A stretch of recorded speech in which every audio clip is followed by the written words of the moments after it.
Hello and how's it going, everyone? It is Skullzi here with another Bethesda News Roundup video where I break down the most interesting Bethesda news, rumors, and speculation, and today I have some pretty interesting stuff to talk about because, in case you couldn't tell by the intro, Bethesda may actually find themselves in another lawsuit here soon. Only one disclaimer, there have been no signs of any documentation or lawsuit actually being filed yet. However, the situation is pretty ongoing and Bethesda could end up being sued in the situation, but nothing has been filed in regards to that yet. However, Bethesda did pretty much rip off someone's merchandise and then sell it on their official store. We're going to get to that in a minute. I do want to begin today's video with a couple quick but interesting pieces of Bethesda news, and then we're going to end the video with some pretty solid Starfield and the Elder Scrolls VI speculation because Jenkins discovered some more stuff. Jenkins is always out there discovering stuff and things, but let's not waste any more time and get to today's information. First of all, we're going to begin today's video.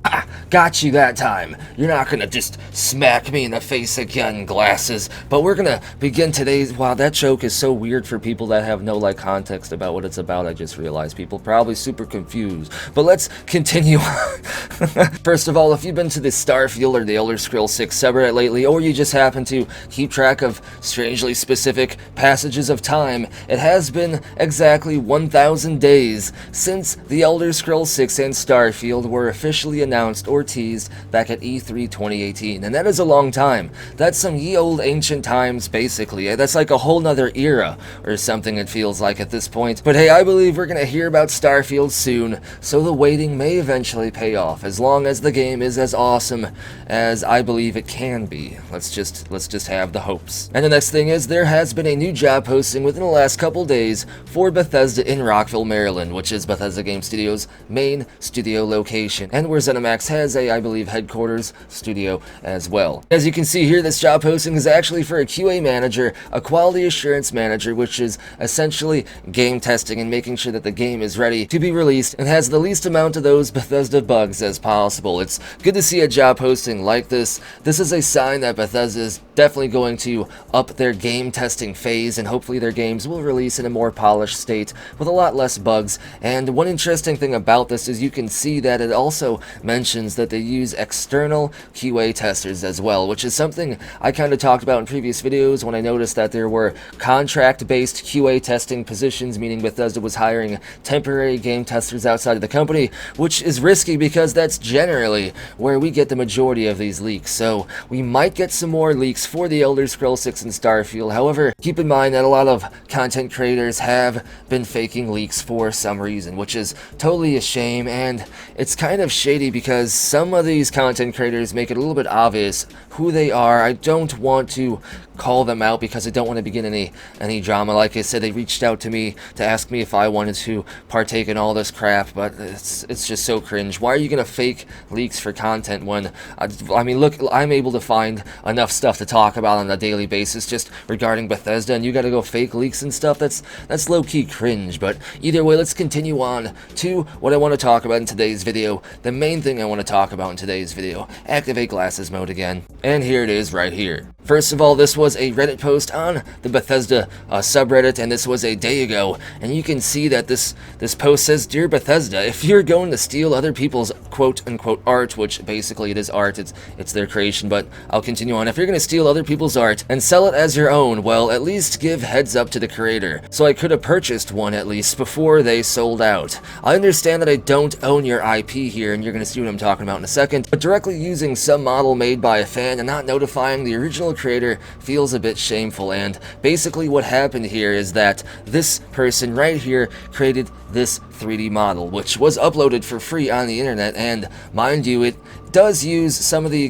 content from Doom, obviously, from Doom Eternal, which this person doesn't own any of that. Bethesda owns everything to do with Doom. So in essence, when they're making a fan model of something from Doom, it kind of goes without saying that Bethesda can essentially just sell that model. But that's like hiding behind just the legalities and just IP ownership and stuff like that, because there is definitely some shadiness to this, because as you can see here, they continue on by saying that they actually made the little wording, like the scribbles or the ancient Sentinel language that's supposed to be on the rim of the Sentinel token here, and it actually says this line of text that you can see they put up right here, which looks just like random, like just a walrus slapping a keyboard, right? But no, it actually means something. It means, we Hummelins aren't Moomins, but hippos, which is basically, I guess, a very stupid and niche meme in Finnish based on a specific episode of Moomins, and I'm not familiar with what Moomins is, but basically this person put like a Finnish meme on this coin because they couldn't exactly just figure out what they wanted to put on the coin anyway,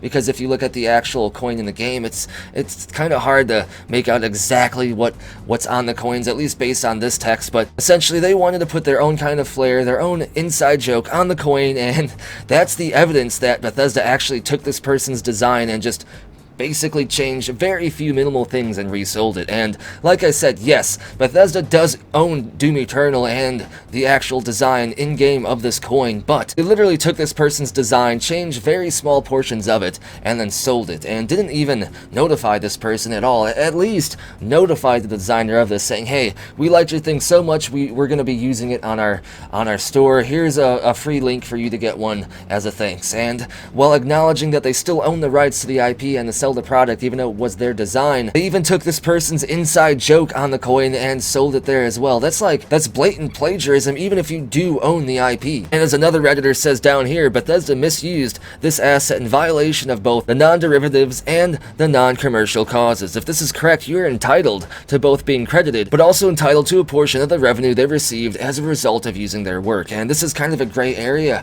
so whether or not a lawsuit could be won is still questionable, but as of this time, there's no indication that the designer of this Doom Eternal coin is even planning on suing. It just seems like they want some acknowledgement for their hard work, which is totally, like, understandable, and it is super shady that Bethesda did this, but I don't think Bethesda planned on doing this in some kind of boardroom where they all sat around and, like, planned on stealing this art and my glasses. They probably, like, had an intern or a new hire do this design, and the new hire or intern decided to, unfortunately, take a shortcut, find a free design online, and then change small portions of it. But little did they know this had a Finnish meme on it, and now Bethesda is outed for taking someone's work and basically selling it without even acknowledging that they did it at all, without giving any credit to the actual designer, and that's super shady no matter who owns the IP. But we'll see what happens regarding this situation. Bethesda seems to always find themselves potentially in some kind of lawsuit situation. As one lawsuit kind of gets buried, another one pops up. I'll keep you up to date with the situation, but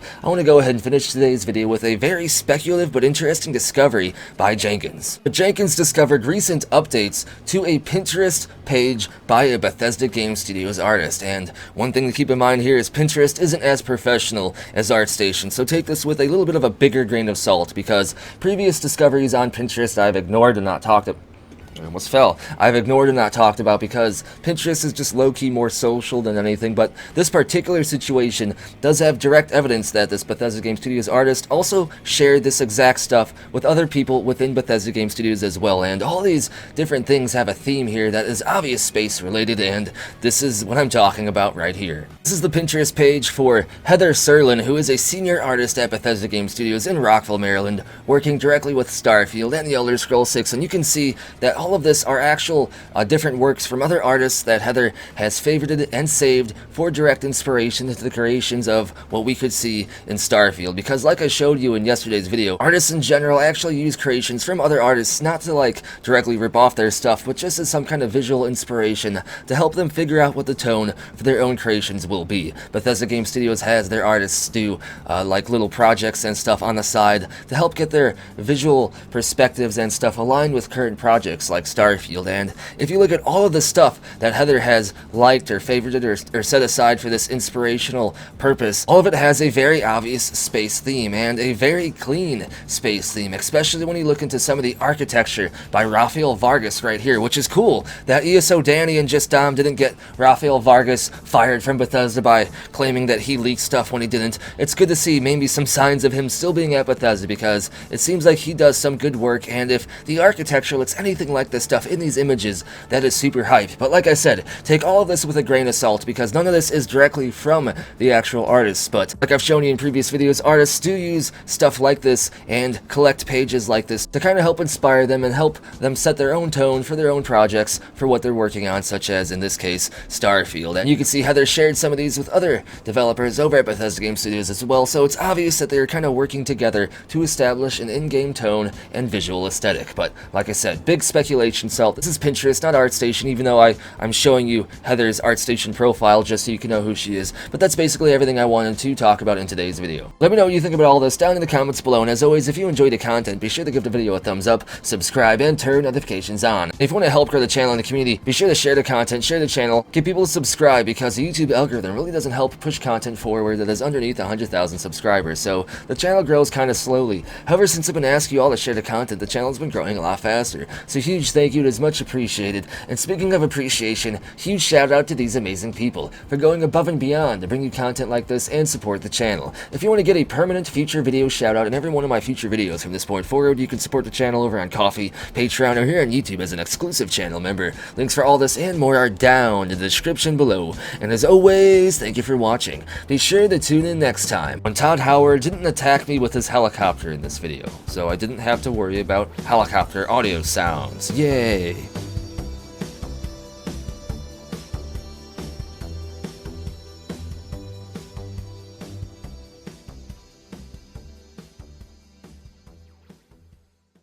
It just works.